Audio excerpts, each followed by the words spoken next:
I'm getting hyped. Blockchain innovation is driving fast-growing businesses, and digital asset tokens like XRP serve as powerful incentive mechanisms that help bootstrap decentralized networks and align stakeholders' interests, said Roger Baston, or Bastion, whatever the hell, head of digital assets at Franklin Templeton. Within a diversified digital portfolio, we view XRP as a foundational building block. XRPZ provides regulated custody, daily transparency, and liquidity without the operational complexity of holding the token directly. That is the key. That is the key. We knew all, whatever it is, ETF Palooza, as Matt Hugan was like spouting off about. It's here. It's not here just for XRP. That's the thing people get. I don't know why people are still fucking tribal about it. Like, bro, this is all we've wanted is the level playing field. That's all we've wanted. It almost seems too calculated to not be the case. But I don't know, maybe I'm crazy. This is massive, massive. Franklin Templeton, a lot of old heads too. That's the thing. So it's like they got to build. The key with all these, yet again, long-term performance. Consistent long-term performance. That's what we need. We want that drip just over time. And I mean, we have Bitcoin as an example.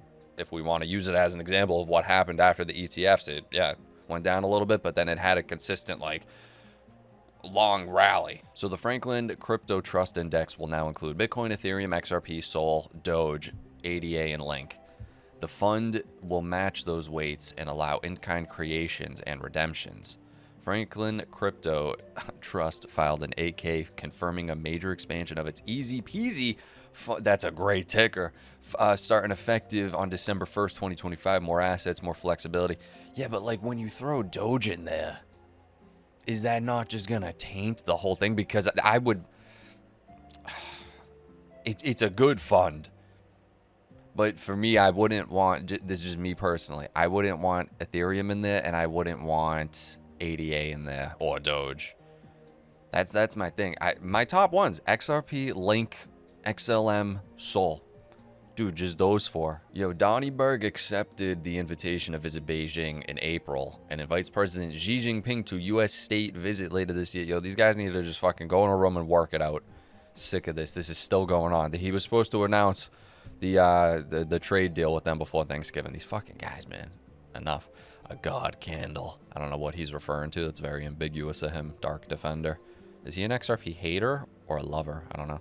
So Inverse Kramer called the Bitcoin bottom to the day once again. Between 3:30 and 4:30, and then Williams comes on, and then suddenly everything's fine. I don't think so. You don't think everything's fine? No, there's a lot of people who have to get out. Let them they gotta get out. They gotta get out. Not, what, suddenly they wave a magic wand? We always have real issues. Yeah. We have issues with the building out the data center unlimited. We have issues with a lot of people, the strategies, Bitcoin. Hey, yo, that's a good state. That's the type of stuff we want to hear from him, because then that means we're about to have the mother of all rallies. I have no way of confirming if this is real or not. But this guy is saying email from the Big E to Steve Bannon. I don't know who Steve Bannon is. I've heard that name on does it mean February 2018? Yeah, February. So from the Big E, dated Monday, February 26, 2018, to Steve Bannon, and the subject is, will Treasury respond to you re-crypto, or do we need another way in for advice? And then it looks like it keeps going, so I don't even know where this is from. If that's true, yeah, that's crazy. He was obviously, dude, yet again, these guys are in the most powerful, disgusting, we can't even fathom crime syndicate going on. They're not gonna of course they'll probably be using Cashman and stuff, but it's not a coincidence he's popped up around every major big tech advancement, people involved in it and pushing this fucking agenda. There was that crazy clip where a Not Financial Advice showed us of what's his face, Bill Gates, way back when in the 90s, talking about the crypto phone type shit. These guys, this is being pushed. This is a long-term game. Fucking that thing Bob Lazar was talking about, dude, that was great. Granted, whatever you think about Bob Lazar, but it's cool. The hand, back in the 80s, he'd go into the fucking, whatever, the laboratory, and there's a handprint, and it scans the bones in your finger. And I guess they're all very unique to each one of us, so it scans that, pops his ID out. And then it comes out, no, we don't have that. The stealth bomber, no, we don't have that. We don't know what they got. Are you fucking kidding me, dude? You know dude, this fucking big guy, the Big E, has been running around for so long. Granted, people kind of have been, throughout years, have like alluded and said he was kind of doing this, but it's only been picking up steam now. Yo, whatever happened to Diddy? Did he do it? Whatever happened to him? The Grayscale Link ETF is expected to launch on the New York Stock Exchange on December 2nd, 2025. This follows the November 12th amendment to Grayscale. Yep, all right. There we go. Filed during the government shutdown. This means that under Section 8A, the registration statement becomes automatically effective 20 days after admission, unless the SEC otherwise intervenes. Fucking crazy, dude. They they just have not signed any of these. They're just letting them just go through the loophole. We don't even want to do the paperwork. I mean, if that's how you got to get it done, I guess. But it just makes them seem like, what the fuck are they actually doing then out there? I guess they're drafting the legislation, and that's not an easy thing by any means to get done with the amount of complexities. Here we go with Anthony Pomplabino. This is a little bit ago because I don't think we've touched 85. Maybe we're at 85. Let's see. Oh, this is the low. Wait, look. You know, I heard something pretty interesting. Matt Siegel over at VanEck said, well, Bitcoin's... He's a fucking snake if it's the guy I'm thinking of. In terms of Bitcoin's volatility, it's been cut in half over the last year or two. And so if that's the case, if we're used to 80% drawdowns, maybe now the drawdowns are about 40%, right? You would expect that if the volatility's been cut in half. Well, we just saw a 36, 37% draw. All right, we get it. All right, we get it. They deploy him. No, everything's okay. We've seen it before. Everyone relax. Just keep buying. Once you get more money, keep buying. We need you to buy. Everything's okay. Which granted, I guess, maybe everything isn't okay this time. But we say that every time, you know? Good things come in small packages. Yo, hold up. Our new spot quoted XRP and SOL futures are arriving December 15th, pending regulatory review. Let's get it done. Yo, why don't they put music with these? You upload a 7-second clip, not even a cute little jingle. I can make one for you. It'd take me 3 seconds. Okay. Bloomberg's Mike McGlone believes Bitcoin has entered a bearish phase as the token becomes way oversold with a key level at 84,000. We might see a bounce. It might get to 100K, but I think it's flipped a switch to a bear market. It's just... I don't know, man. At this rate, now that you're seeing, you can literally see the money flowing out of the Bitcoin ETFs and in the Ethereum ones and into SOL and XRP. So it's like that's not gonna stop in my mind now that the price is gonna eventually start correlating with that eventually. So I don't know. I don't see how the money is gonna go back willingly flowing into Bitcoin when there are these two that seem on the precipice of absolutely fucking tearing it up. And it's going to just spread like a wildfire amongst the institutions. And then once they start recommending it eventually, I'm not even just talking XRP. I'm talking yet again, these like core ones that are going to win. Yes, there's going to be multiple winners. Everyone's like, oh, it's only one. I was maybe going to do this on Patreon. According to Michael Burry's Substack, he believes Nvidia will suffer a similar fate to that of Cisco back in the dot-com bubble. Do you agree or disagree? And once again, there is a Cisco at the center of it all, with the picks and shovels for all, and the expansive vision to go with it, he writes, after noting that Cisco plunged 78% during the dot-com crash. Its name is Nvidia. This saga has been going on for quite a bit now. Michael Burry going against Nvidia. He's trying to get The Big Short 2 made. It would be the greatest movie ever made. I don't know. Let me know. Do you think he's right? He's short in Palantir and them, but I don't know. In a gold rush, shovels are in high demand and can command absurd prices. When the rush is over, most end up collecting nothing and sell their shovels. Sudden oversupply of shovels and lack of demand crushes the pricing power of shovel makers, and the bubble goes bust. You don't want it to bust. Bitcoin is not out of the woods yet, equals the market isn't. Bitcoin needs to close above 93,000 to cement a short-term bottom. Yeah, I'm always staying weary of this shit. Like, we had a good little run yesterday because everyone was thinking of the ETFs. It started on Sunday and started pumping. We haven't had any, like, catastrophic news. Granted, this could potentially be, because I got a story coming up that it's looking like the Fed's going to end up cutting rates. There was that uncertainty, and the markets were freaking out kind of over it.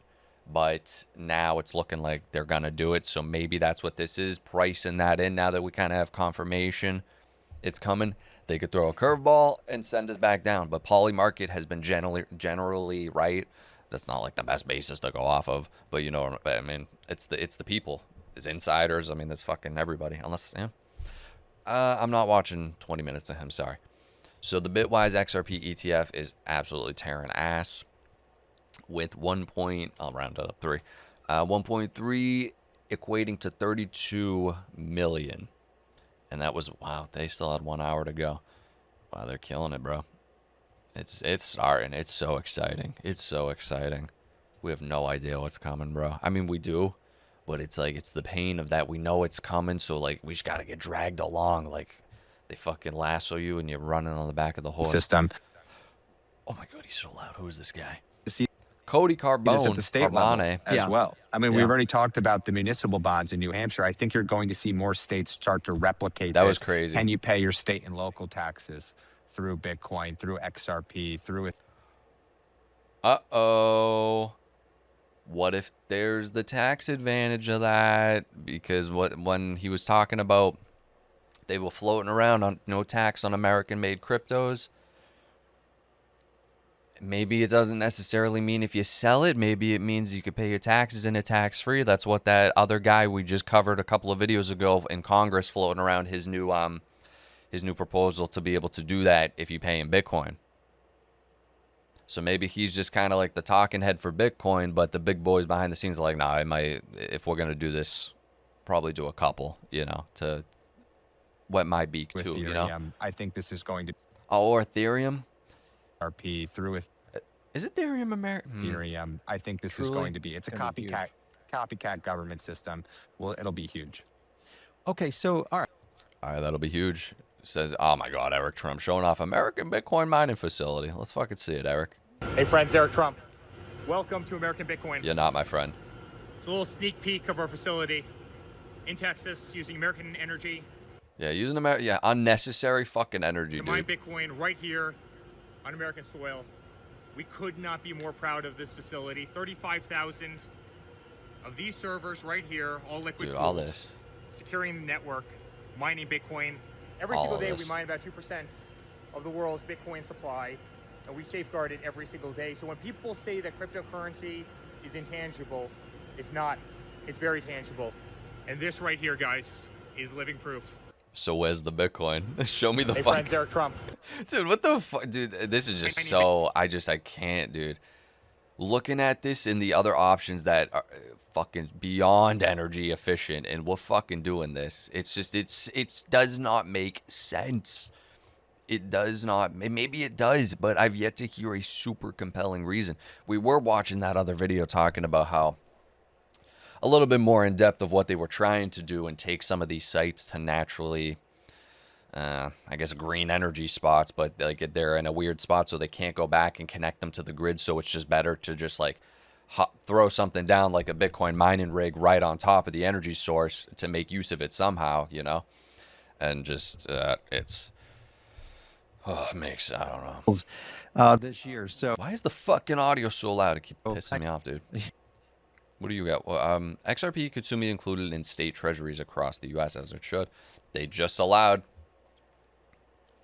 OCC just allowed banks to be able to hold the big shebang crypto assets for gas fees and whatever the fuck else. You signed 2 bills this year. So then, of course, you got the New York operations up there trying to allow state agencies to accept cryptocurrencies. Yes. So that would be something. Is this a growing thing at the state level? Can you share anything?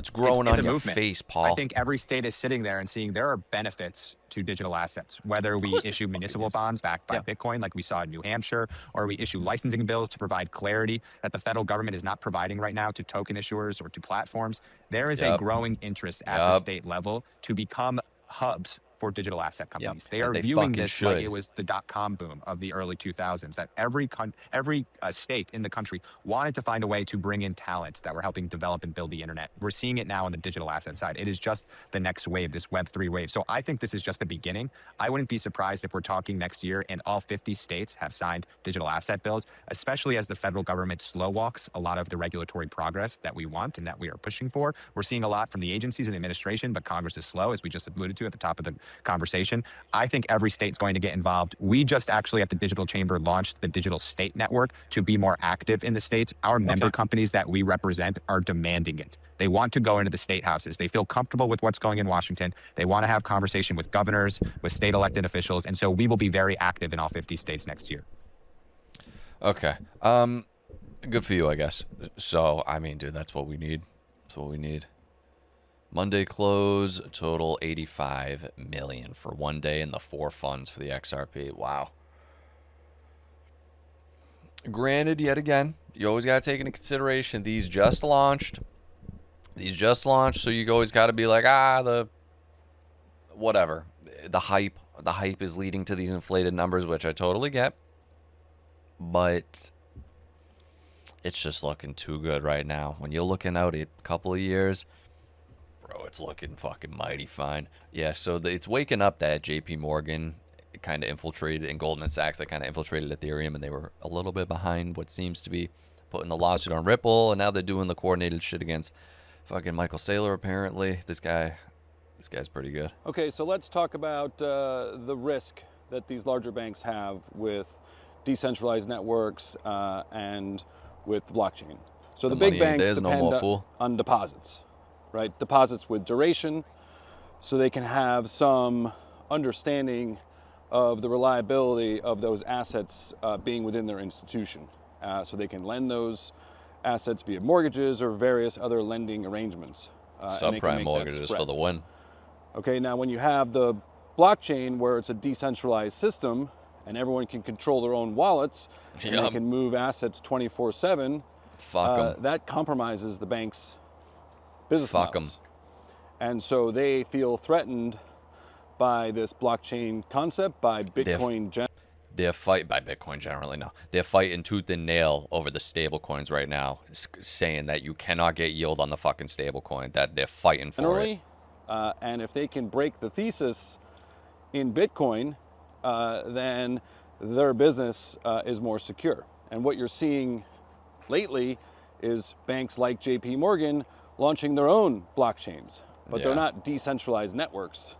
They're essentially centralized networks where JP Morgan or whatever bank would control that blockchain. They would use that blockchain as a tool as opposed to what it was developed as, which is a decentralized network with no central party. So I would say, let's see who the pet rock is in 10 years. Is it the big banks or is it Bitcoin? Buddy, I'm sorry. Like I'm trying to look at it from a real angle. Buddy, if you don't think they're gonna end up utilizing something that allows them all to interact like as a true neutral party, and you really think, dude, it's not gonna be Bitcoin. There's little projects out right now that are fucking seem to be cozying up to all these guys, and they got the solution right now. You got shit like fucking Chainlink and even like Solana and Stable. Like, there's options out there. There's options definitely out there to eventually solve their problem, is what it seems like to me. I think in the end they will all end up working together. I think that's just the inevitability of it. But so I would say, let's see who the pet rock is. But to really think it's like, oh yeah, we're threatened by fucking Bitcoin. I don't know. Them going after the stable coin. This fight has been going on for a while. I forget the guy in whatever, like working on the bill, and he's like, that's what they're fucking like trying to do right now, which makes total sense for that exact reason. So it's just gonna take some more of that lobbying shit back and forth and the debate, and then eventually, hopefully we can all walk away with just a little scar instead of one party or the other getting completely fucked, even though I'd say have it be the banks, but that's just me. You didn't hear that from me. You heard that from Zach, what's his name? Pastrami. Oh, God, dude, not that stare. Oh, God, you're scaring me, Paul. Oh, he's here again. What the fuck, dude? He's multiplying. XRP. Wait, what the fuck? Is it this one? XRP, a battle-tested blockchain originally designed for payments use case. Head of research at Grayscale Investment. Okay, maybe he could talk some sense. But broadening to other use cases today, one of the largest and most liquid assets in crypto. I think Liquid there will ass. be significant demand for these ETF products. XRP Fucking is. a battle-tested blockchain. Oh, he's just position spitting right again. here. Oh, here we go. All right, here's another clip. Looking for a potential staked XRP ETF. That'll be fucking I'm huge. looking at Doppler Finance. They This will fucking be huge if you... continue to kind of drive the position right here. And it's difficult for an XRP holder, especially native asset, to go out and stake. It's cumbersome to get it done until that starts to loosen up. Imagine if you had a stake opportunity within an ETF. I mean, literally just right there, easy click, dude. easy access for millions and millions of institutions. That's a fucking huge one when that and gets retail here. investors to Eventually. stake their XRP, well, have staked XRP, I should say, exposure to it. Wouldn't that be a good product, don't you think? Oh, We yeah. are actively looking at all of these things, and I'm delighted to say that we began the process of staking in U.S.-listed ETFs with our Ethereum products in October, and the Treasury and IRS have now given more detailed guidance about the treatment of these products. So I think you will see much more staking activity in ETF, crypto ETFs. I'm looking at You know it's coming. You know it. Oh, why is he here again, dude? Oh, God, it's crazy. Imagine not buying the dip. Couldn't be me. XRP, ETH, and Bitcoin. Dave acting like he's fucking God now. Because someone definitely called him up or texted him and was like, yo, you should probably buy some insider bullshit. I'm just guessing. There's no way. O'Leary says the next act will flood Bitcoin with capital. Kevin O'Leary just laid it out. Let me hear him. I love the idea of innovation. The money Bet you center do. banks have been sitting on Yeah, innovation. Yeah, it's Ethereum. their hands for years, That's what it is. crapping on the crypto industry, but it's not about Bitcoin. Nothing to do with Bitcoin. It's digital payment systems. Oh, That's yeah. the potential. That's the amazing opportunity we have here. Now, the reason that will be important and why we'll get price appreciation on Bitcoin is the minute that happens, it will signal the move to the next act, the Market Infrastructure Act. And why that matters to everybody in this room is we will finally determine, is Bitcoin a commodity or a security? And when that is determined and regulated, Katie, I don't know if I'd word it like that. bar the doors, $1 trillion will come and index that asset. Let's all hope that happens while we're all alive here.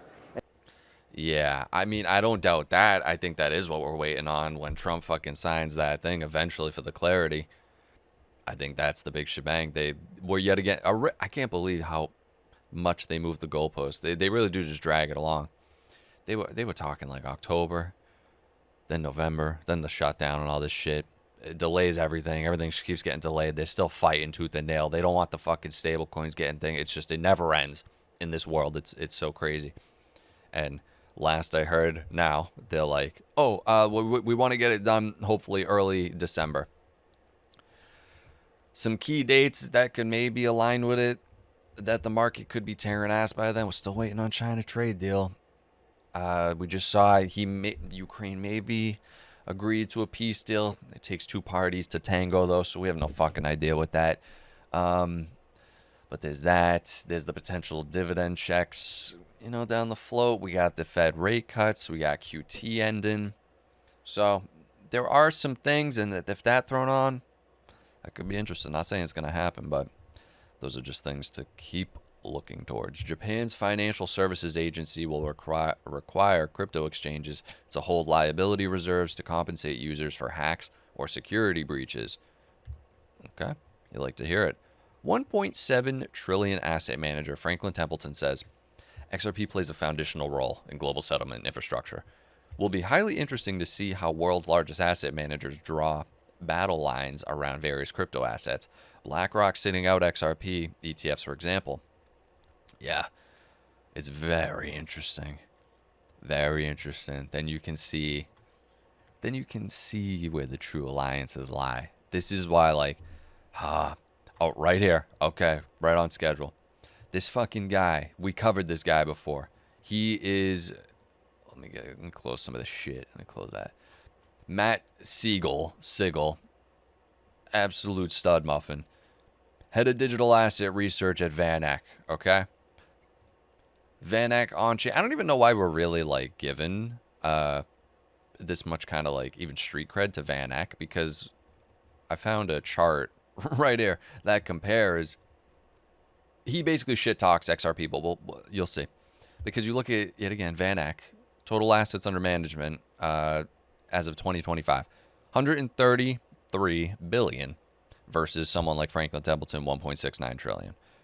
Granted, that's not the only metric to go after, but, you know, VanEck has rapid ETF expansion in tech and crypto. So it's crazy, but he loves stirring the pot. He either has a massive conflict of interest or he's just a giant troll, but it seems like he more so has conflicts of interest because he always is like shitting about XRP, and they launched like a Solana ETF. So it's like, if you're doing that, you're not in the business of making money, because they're like, oh, there's no demand. How foundational of XRP could it be if BlackRock and VanEck both say, nah, we don't want it? But it's that's such a moronic statement if he's being serious and like truly believes that, because I really have a hard time believing that a lot of these guys truly believe it, because just my mind can't really work that way. Something in my bones just tells me that they are more so like strong-armed or blackmailed or like just kind of brainwashed. Like, I don't even know. How could you not be in the business of making money and see the fucking demand for the XRP ETF? You see it. It's not even like you don't see it anymore. Solana's out there killing it. Okay, cool. Solana's killing it too. So you ain't... I'm getting fucking fired up, dude. This guy's such a... recovering from fucking Chick-fil-A, dude. That's where you're recovering from. Guys, I'm going to take this party on over to the Patreon right now. I'm getting hyped. I'm getting pissed. So join my group, the Minutemen, by clicking the Patreon, linked in the description below. Exclusive videos there, weekly, multiple of them. And I'm going to continue this one on over in there. I got a bunch more stories to go through. Hit the like, comment, subscribe, notification to help the YouTube channel out. And that's it. I'll see you over on Patreon right now.